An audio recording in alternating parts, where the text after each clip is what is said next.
ये 15,000 रुपये पापा को दे देना, उनको चश्मा बनवाना है। ठीक है। मेरे सारे पैसे उस बुड्ढे को थोड़ी दूंगी। 2 वक्त की रोटी मिलती है, उतना काफी है। इन पैसों से तो मैं शॉपिंग करूंगी।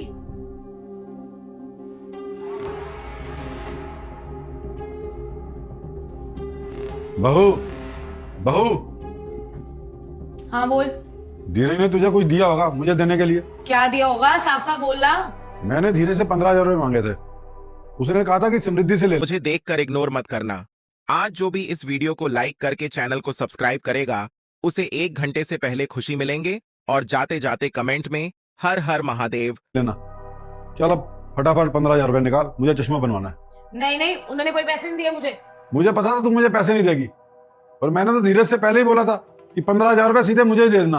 कह दिया ना एक बार, नहीं दिए पैसे तो नहीं दिए। और तेरा ध्यान क्या पति पत्नी की बातों में रहता है? और वैसे भी वो मेरे पति के पैसे हैं, मेरी मर्जी है मैं तुझे दूं या ना दूं। चल निकल यहाँ से।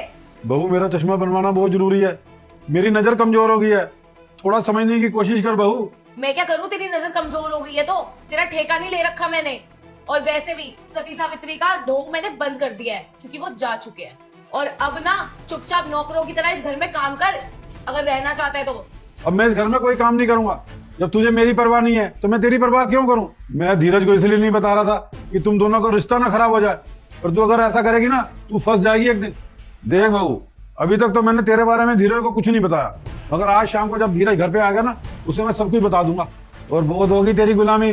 अब मैं इस घर का कोई काम नहीं करूंगा, मैं इस घर का मालिक हूँ, नौकर नहीं हूँ। अच्छा, तू मुझे मना कर रहा है? देख ले, अगर मुझे मना करा ना तो घर से निकाल दूंगी। अरे ऐसे कैसे तुम मुझे घर से बाहर निकाल देगी? मैं तो यही सोचता रहता था कि अगर मैंने तेरे बारे में धीरज को बता दिया ना, कहीं तुम दोनों का रिश्ता ना खराब हो जाए, पर लगता है मैं ही गलत था। अब मैं बताऊंगा धीरज को कि उसके ऑफिस जाने के बाद किस तरह से तेरा असली चेहरा हमारे सामने आता है। अब मैं सब कुछ बताऊंगा कि तू मुझे किस तरह नौकरों की तरह घर पे रखती है। तुझे क्या लगता है तू धीरज को कुछ भी बोलेगा और वो तेरी बात पे मान जाएगा? वो मेरा पति है, मेरी सुनता है वो। धीरज सिर्फ और सिर्फ अपने पापा की सुनेगा। धीरज, तुम तो ऑफिस गए थे ना?